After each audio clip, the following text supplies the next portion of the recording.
Welcome to PD and Pieces. I am Katie and I'm really excited about this video. Today we're going to talk all about continuous blending. Some people refer to this as connected phonation, but regardless of what you call it, it is the best way to teach blending to students. So you're probably asking, well, what is continuous blending? Let's start with what blending is. Blending is an essential component to the alphabetic principle. It is the ability to put individual sounds or phonemes together in a specific order to read words. Okay, so that's blending. There's different techniques to blending. People try to teach it in different ways. We want to use continuous blending, which in that case, continuous blending is saying each sound in a word without stops between them. So, for example, if you see the letters MAP, and this is not a word that you know, the strategy when you're using continuous blending that you're going to do is you're going to say those sounds and stretch them out without any stops between. So you're going to go map, map.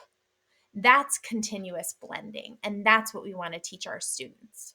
Now, you might be asking why. Why do we use continuous blending? You know, I learned a different way, or I've always taught my kids to tap the sounds. App. Why can't kids do that? Well, it's important that we follow the research. And this blending technique is research supported by experts in the field. There is one study from 2020 which says that this technique is the most effective way to teach blending for kids to be solid decoders. And then there's a recent study from 2025 that also supports these claims. Now, you probably have had tons of students who try other techniques and they forget a lot of the initial sounds. They'll go app, app. How many times have we seen students do that? Well, continuous blending or connected phonation helps kids to remember those sounds because there's not those stops between them. Instead, it's continuous, it flows. Map, map. So they can hear it, they can say it, and they can read these words accurately by blending efficiently. Here are my best tips for success. First, make sure that once your kids just know a few letters, they begin connected phonation by blending sounds together, even if they're just reading nonsense words, okay? And have them practice using connected phonation or continuous blending where there are no stops between the sounds.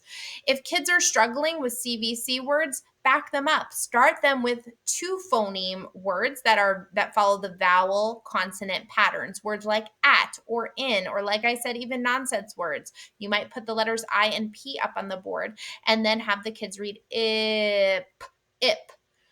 Another best tip is using continuous sounds at the beginning of words, especially as kids are starting. Using continuous sounds will help these sounds flow easily from one sound to the next. So continuous sounds include f, o, n, r, s, v, and z. So attempting to give them words that start with these letters. And then once they master that, you can move them to words that start with stop sounds. Now, that's not always as easy. Okay, they might have to say bat, bat,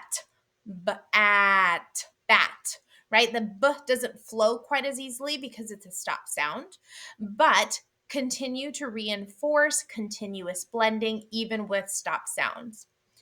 Next, make it multisensory, okay? And I'm going to show you some practical ways to do that.